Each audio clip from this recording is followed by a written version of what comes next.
अरे भीतरा से जगौनी तो बहरवा के सो गइलू। धनवा काटे ना चलबू? हम धान फान काटे ना जाए, तू जा। हमार सुना कटहला भौजी हो कटहला भौजी, चल खेतवा में धान कटहला भौजी।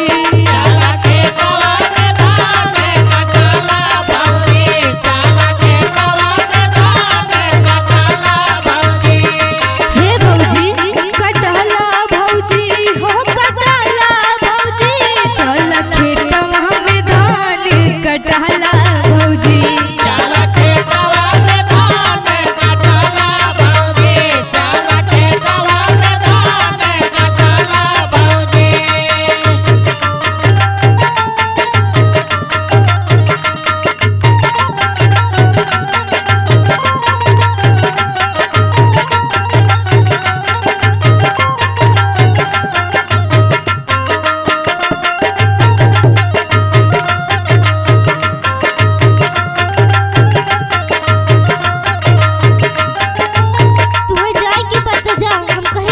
अरे अरे सुतले से काम चली, इनके ज्यादा सिखावा मत, समझ लू।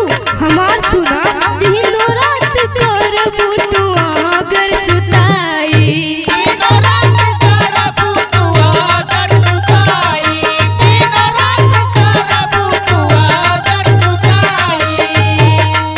घरवा के काम कुल जाई दिलाई।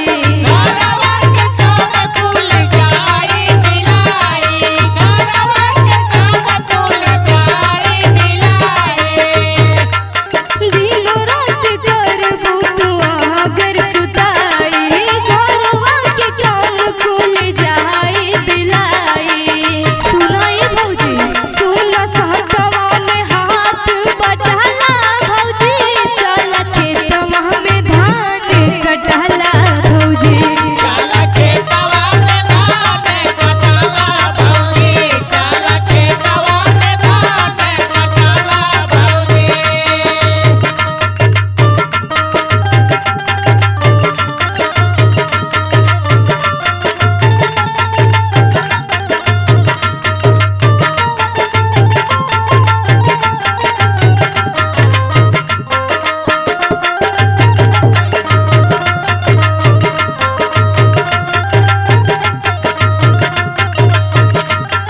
हमार बात सुनाई भौजी, काटे बिना बड़ा काज होत हो, चल के कटा ले तो जल्दी हो जात रे।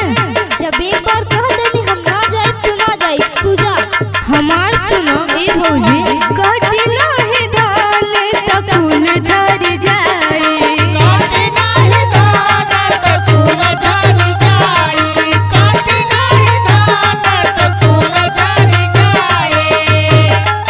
खाए के बात तू हो जही बुआ खाई।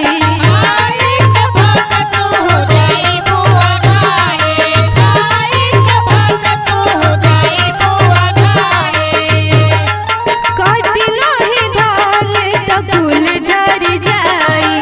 खाए के बात तू हो जही बुआ खाई।